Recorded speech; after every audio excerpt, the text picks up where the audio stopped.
es un autor, no recuerdo el nombre, porque es un poco difícil de pronunciar. Escribió un libro, se encerró en su casa, él es del sur de los Estados Unidos, se encerró en su casa, dejó la universidad, se encerró en su casa y se dedicó a escribir una novela. Esa novela se llama La Virgen Suicida, y que Sofía Coppola leyó el libro y la hizo película y con bastante aceptación. Y el segundo libro de él, que también se volvió a encerrar en su casa, ganó el premio Pulitzer de los Estados Unidos. Dentro de este grupo, que son de autores del sur de los Estados Unidos, está Miranda Julie, que es una autora que ha sacado un libro con bastante reconocimiento y aceptación, que se llama Nadie es más de aquí que tú. Es interesante ese tipo de propuesta porque el lector, o sea, los personajes, la narración son contados no ni de primera ni de tercera persona, que es lo más común, sino son narraciones contadas en la cuarta persona. No se sabe quién es el que cuenta la historia.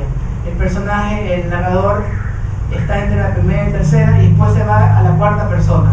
Es como un grupo de amigos y no se sabe quién es el que está contando la historia. A veces una persona y esa voz pasa a ser a otra y justo va pasando alguien caminando por ahí y esa persona que va caminando va contando la historia.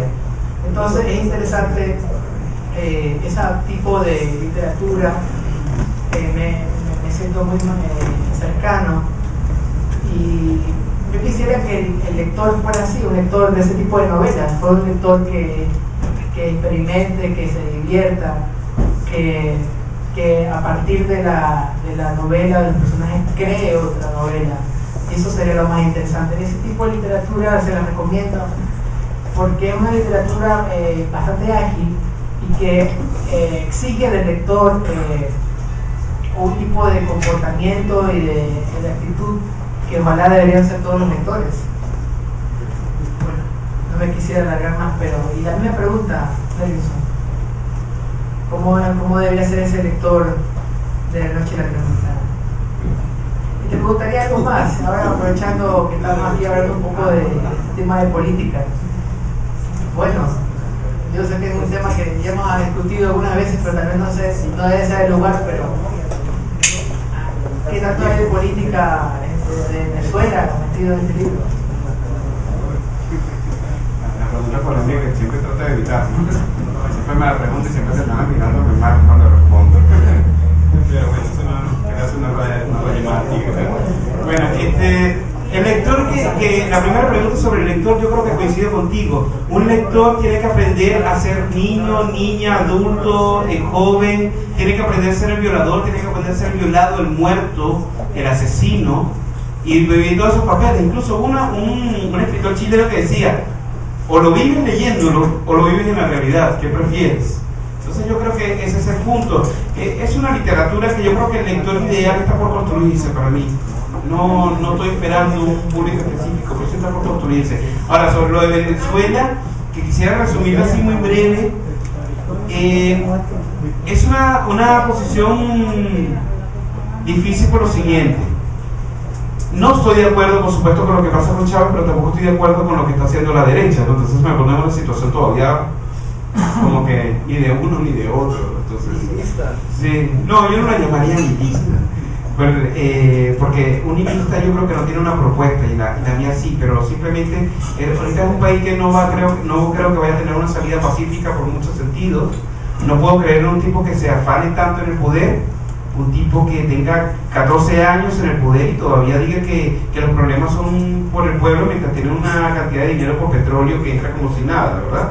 Entonces eso a mí me causa mucha duda, porque los 2 o 3 primeros años, los 5 primeros años, se la podía creer.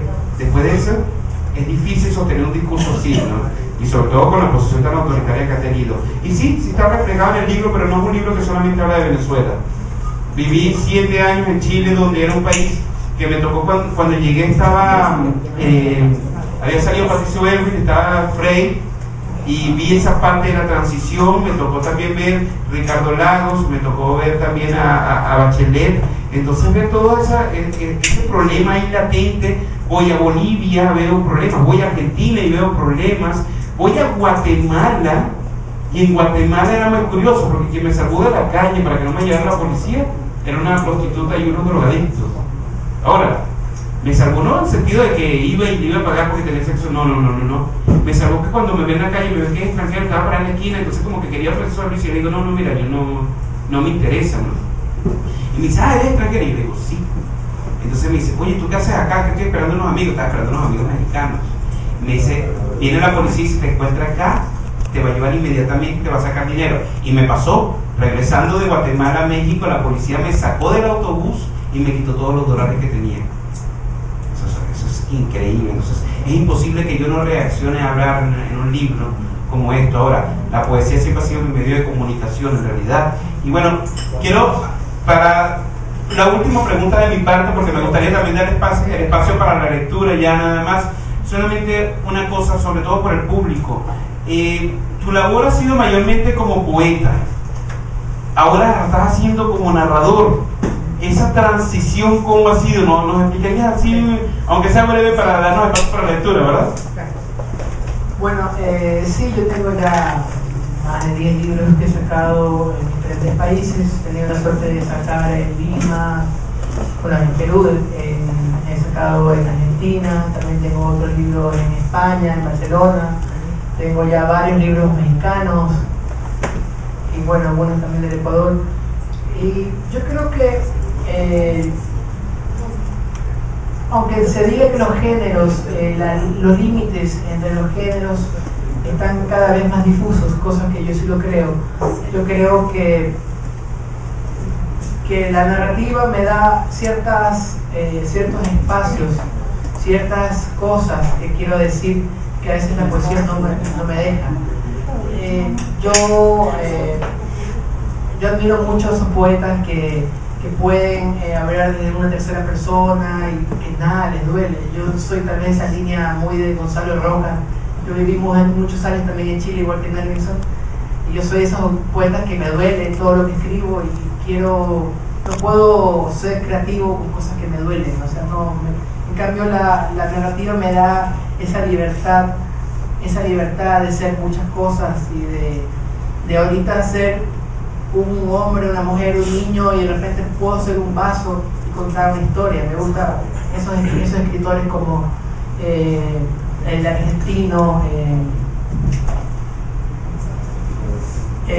Mujica Lainez, que es un gran narrador, que hay una novela que se llama La Casa, y lo más interesante es que quien te cuenta la historia de la familia, que pasa los dolores, las frustraciones de esa familia, no son los personajes, sino quien te cuenta la historia es la casa.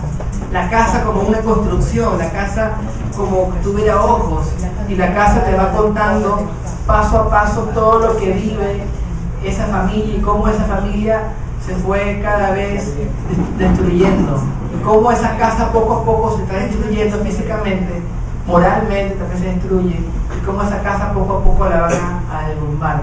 Entonces, eso es lo interesante de cómo en este caso la casa te cuenta la historia. También tiene una novela que se llama Cecil, que quien te cuenta la historia es el perro de él.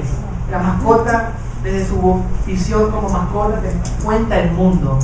Entonces, eso es lo interesante de la narrativa, que uno puede ser una casa, puedo ser un vaso, puedo ser unos zapatos, y de esa visión te puedo contar el mundo, su mundo. Entonces yo creo que la literatura y la narrativa te da esa cierta libertad. Yo no digo que la poesía no lo pueda hacer, la poesía también lo puede hacer, pero la narrativa te da ciertas cosas y te da otro tipo de lectores que la poesía no. La poesía tiene otro tipo de lectores, unos lectores más fieles, más pequeños, círculos. En cambio la narrativa también te da otro tipo de lectores un poco más abiertos, más menos prejuiciados, ¿no? O más prejuiciados, no lo sé, pero son otro tipo de lectores. Entonces eso es lo interesante, y por eso la narrativa me está dando ciertas libertades para exponer otras cosas. Bueno, vamos a continuar ahora con un poquito de lectura sobre nuestras obras. ¿Qué te parece si yo hago la lectura completa? Te la paso y simplemente déjenme anotar las páginas acá. La tecnología, qué buena. La mayoría de los poemas que tengo no tienen títulos, los dice sin títulos por una razón que, bueno, no es indispensable tampoco explicar eso. Entonces,